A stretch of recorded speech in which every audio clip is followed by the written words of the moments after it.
At least 6 dead and about 60 injured in a sniper fire against the peaceful demonstrators in Beirut on Thursday.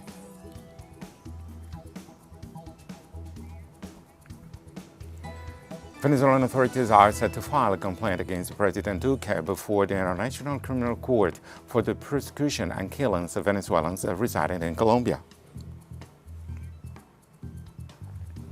China and Russia kicked off joint military drills as a way to advance their comprehensive strategic partnership of cooperation.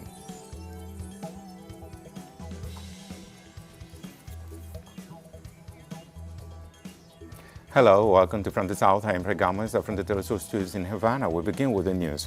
At least 6 dead and about 60 injured were reported after a sniper fire against peaceful demonstrators in the Tiyunak area in Beirut on Thursday. According to media outlet Al Mayadeen, the Lebanese army commando reinforced its deployment in the area to contain the situation and arrested a sniper who was in one of the buildings from where the shooting was heard. Al Mayadeen's Beirut bureau chief stated that at least 4 gunmen fired from a building. She added that the army is trying to arrest several suspects in the Tiyunak shooting. The Lebanese army issued a statement on the events explaining that the protesters were exposed to bursts of gunfire as they made their way to Adlia in the Lebanese capital. Government troops rushed the cordon off the area and deployed to its neighborhoods and entrances.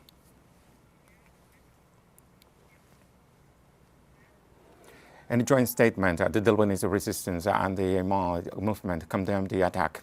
The text confirmed that the participants in the peaceful march in front of the Palace of Justice were targeted by snipers posted on the rooftops of the nearby buildings, and also said that the shots were aimed at the protesters' head. They further stated that the attack by armed and organized groups is aimed at dragging Lebanon into an international internalization and confrontation, and that what happened is the responsibility of the investigators and the groups that are hiding the cause of the blood of the victims and martyrs of the port explosion. The statement calls on the Lebanese army to assume its responsibility and intervene quickly to arrest the criminals. The military commanders announced on social networks that their units will respond with gunfire against any suspects.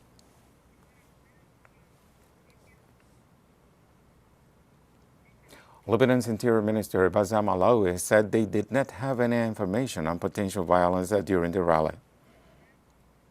We did not have any information on this matter. On the contrary, we have been in contact with the organizers of the protest for 2 days, and they reassure us that the demonstration is a peaceful one. The crime was using weapons to snipe people. That is the main issue, and it has nothing to do with the protests.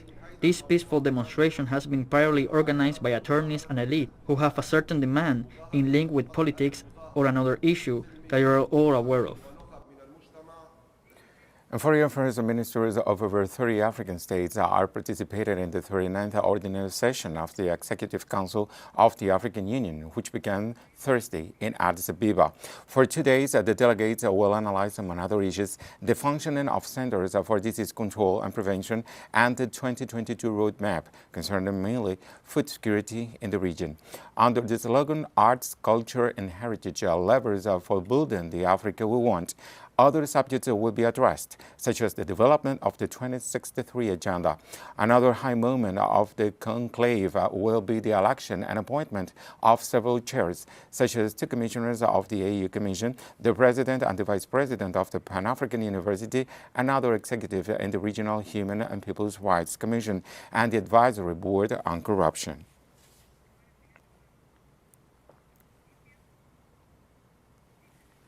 At least 10 people were killed in an attack by an armed group on a mosque in western Niger.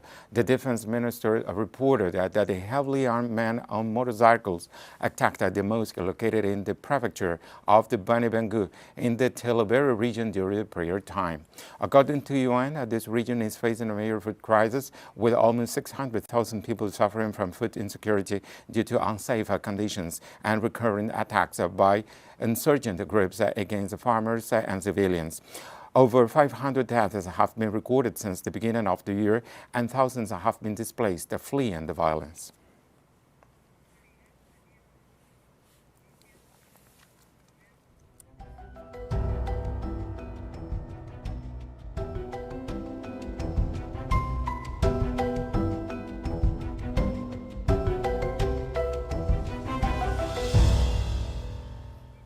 Typhoon Kampasu caused strong winds on the south coast of China on Wednesday, causing the surge in Hainan province just 1 week after tropical storm Lion Rock passed through. The province was affected due to rains, which in turn caused flooding of public roads. At least 320 flights at the main airports were cancelled. School activities were also suspended, and tourist sites were closed as a safety measure. The warnings were issued by the provincial government of Hainan so that the locals could take their precautions before the impact of the typhoon.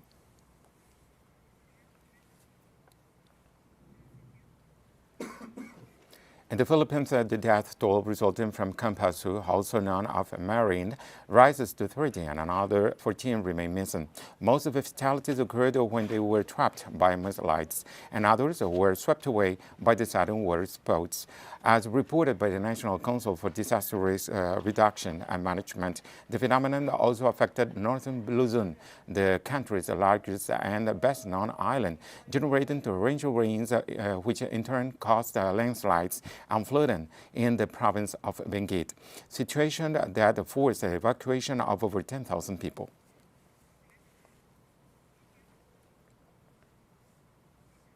There is no prospect of the volcanic eruption in Canary Islands ending in the short or medium term, experts said Wednesday after 3.5 weeks of activity.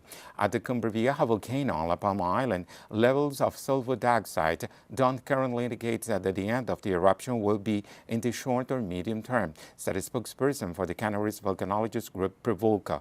Other experts have suggested that the event could last for weeks or even months. So far, no one has been killed by the continuous lava flows, but the molten Braga has covered around 640 hectares, destroying thousands of buildings. More than 6,000 people have been evacuated, hundreds of them leaving all their belongings to the lava.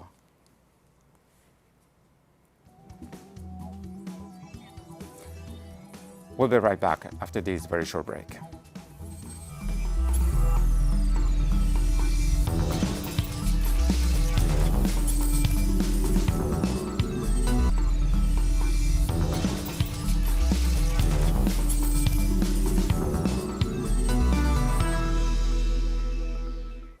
Welcome back. President Nicolas Maduro announced that his government will bring the Colombian mandatory Duque before the International Criminal Court for crimes against humanity surrounding the persecution and killings of Venezuelans in Colombia.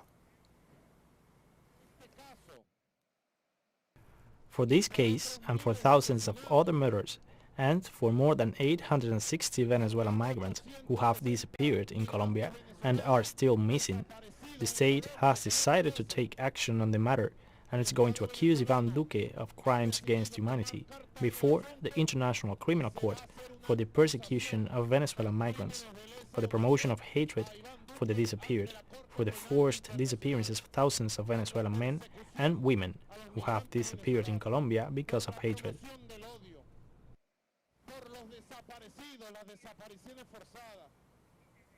President Maduro also stressed that the xenophobia, persecution, and murders of Venezuelan citizens in Colombia are the result of political extremism and promoted by both the Colombian government and sectors of the Venezuelan opposition. Say that they feel rage, hate, disgust, and annoyance whenever there is a Venezuelan in Colombia. Who has promoted this xenophobic, hateful, destructive attitude that has led to the disappearance of thousands of Venezuelans in Colombia? Who? The Colombian state, Mr. Iván Duque, the Colombian paramilitary, the Colombian right wing in complicity with Julio Borges, who lives in Colombia, in complicity with the extremist right wing of Julio Borges, Guaidó, and Leopoldo López, who go to these countries to speak ill of the Venezuelan migrants, and demand justice for the crime against these two children, for more than 1,500 Venezuelan migrants, and for the disappearance of more than 860 missing Venezuelans. It is unknown where they are. In other news, a Bolivian court concluded there was not electoral fraud during the 2019 presidential elections and closed the case against the former members of the Electoral Supreme Court. The department prosecutor of La Paz, William Malavi, decided to ratify the resolution of dismissal that clears the former members of the Supreme Electoral Court and other former officials in the electoral fraud case, thus concluding this process. The Commission of Prosecutors of the fraud case determined the dismissal last July after having heard the computer expertise commissioned to a group of Spanish investigators. The 5 former officials were charged with the crimes of falsification of documents, computer manipulation, and concealment of results and benefits in function of the position. The electoral fraud case was opened in November 2019 after the OAS published a preliminary report of its audit of the year's elections. The organization concluded then that there was a fraudulent manipulation since a hidden computer structure of 2 servers was found and that together with other irregularities such as the alteration of minutes prevented the validation of the results issued then by the Supreme Electoral Tribunal. In Chile, the Association of Teachers launched a 24-hour nationwide strike to protest against the government's decision to veto part of a petition project that aims at increasing vacation days. The teacher ownership project also contains additional assurances against dismissals. The points approved under the project, which President Sebastián Piñera vetoed, are intended to nullify the fact that the winter week is considered a vacation for teachers, that the trainings that take place in January will be certified by the Center for Improvement, Experimentation and Pedagogical Research, eliminating the reason for dismissal due to poor teacher rating, and that teachers who are 3 years after retirement do not need to be rated. Michael Humana Concha, president of the National Union of Workers of the Educational Sector, talked about the mobilizations that took place throughout the country. Comrades, education workers, today, October 13th, we have given a new demonstration of unity. Education workers called together in the Front of Education Workers have mobilized throughout the country, here in Santiago, in the region of Valparaíso, in the region of Magallanes. We have traveled the country with unity, because we believe in unity, because we believe that we have to strengthen the common space to be able to defend our interests, because the only way to recover a dignified education for our students, but also an education in the hands of the state, with the financing that is needed for it to function and to end the precariousness of labor, is with the unity of the working class.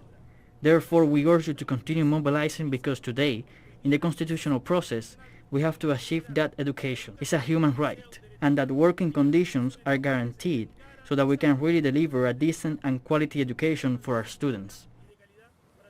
Mapuche communities denounced a repression by the Chilean state in the Araucanía region following the imposition of a state of emergency by President Sebastián Piñera in the so-called Southern Migrant Zone. The indigenous Mapuche-Lufuchalupan community denounced the state forces burst into their territory and strongly repressed them with bullets and tear gas. The communities of Calafcan Lake Basin had gathered to demonstrate in defense of their ancestral territories, rejecting the measures taken by the government to militarize the Waimapu for 15 days. In the last hours, the Chilean army mobilized helicopters, MOAC cars, and double military contingent towards the Mapuche territory. Communities and social organizations denounced that the government's measure translates into state terrorism.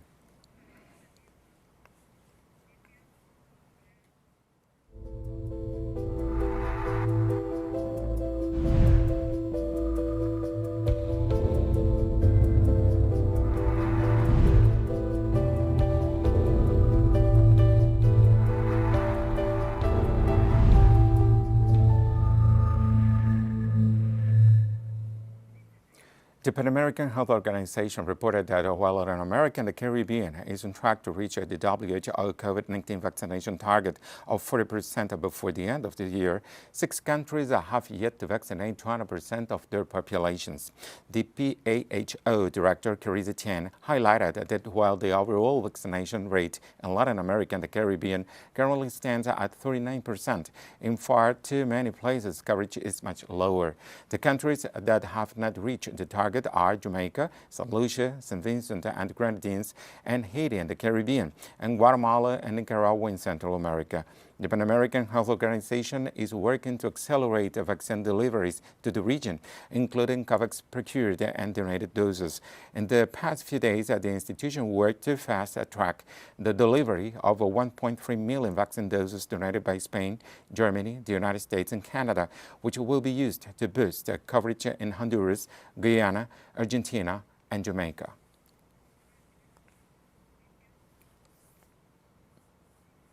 Health authorities in Peru issued a mandatory COVID-19 vaccination order for all healthcare workers.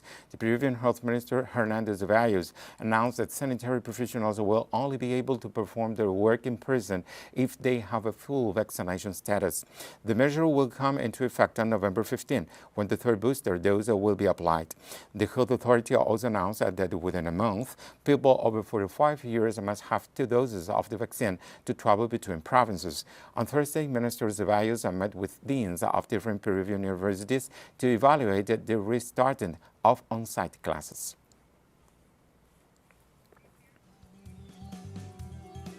We have more stories coming up after this financial break.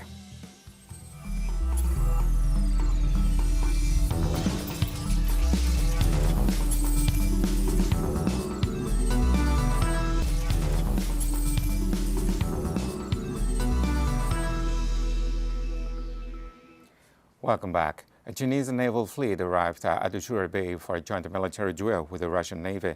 The two militaries will send submarines, surface ships, anti-submarine aircraft and helicopters to participate in the exercise in Peter the Great Gulf, which kicked off on Thursday afternoon, according to a Chinese military official. Xu Minwei, captain of destroyer Nanshan, said the exercise will last for several days.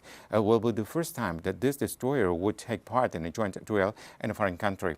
Code-named the Joint Sea 2021 drill, is an important platform to consolidate and advance the two countries' comprehensive strategic partnership of cooperation in the new era, as well as an effective career to enhance abilities to jointly respond to maritime security threats.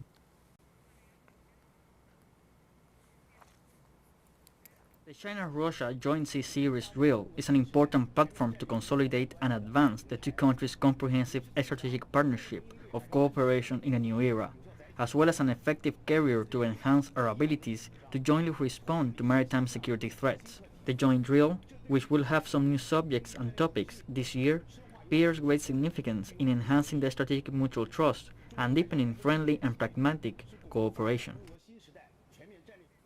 A fire tore through a building in a southern Taiwanese city of Kaohsiung, killing 46 people and injuring dozens of others on Thursday.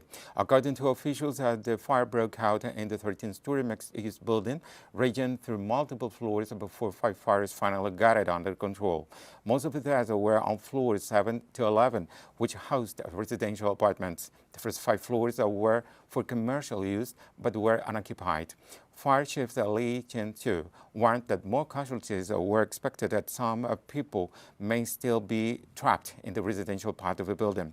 Local news reported that over 100 residents, many of them senior citizens with physical disabilities, live in the building. So far, it isn't clear what caused the fire, and local police were reviewing surveillance footage without ruling out arson.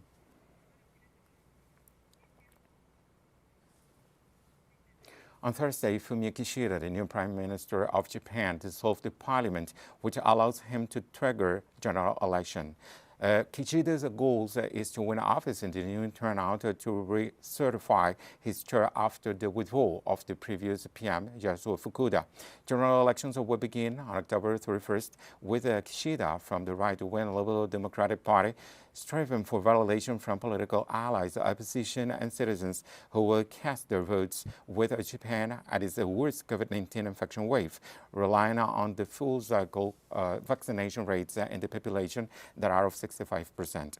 The parliament, known as the lower chamber of Diet, was supposed to be recomposed on the 21st of this month with the expiration of its faculties.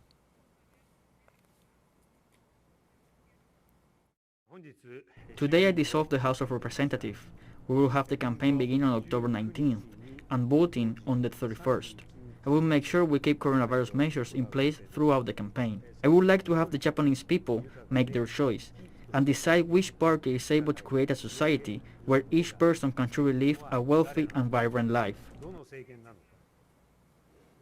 And China announced that in the early hours of Saturday morning, it will send the Shenzhou 13 mission to the cosmos with a woman among the 3 crew members to continue the construction of the space station. According to Li Qiqiang, Deputy Director of the Manned Space Flight Agency, the spacecraft will launch from the center of Yuquan, and after entering orbit, it will automatically dock with the central module of the Tianhe station. The astronauts will remain there for the next 6 months, and the stay will be longer than that of the previous team, which was at the facility from last June to September. Among their tasks will be 2 or 3 extravehicular activities, the placement of devices for mechanical arms, as well as the development of various science and technology experiments and applications.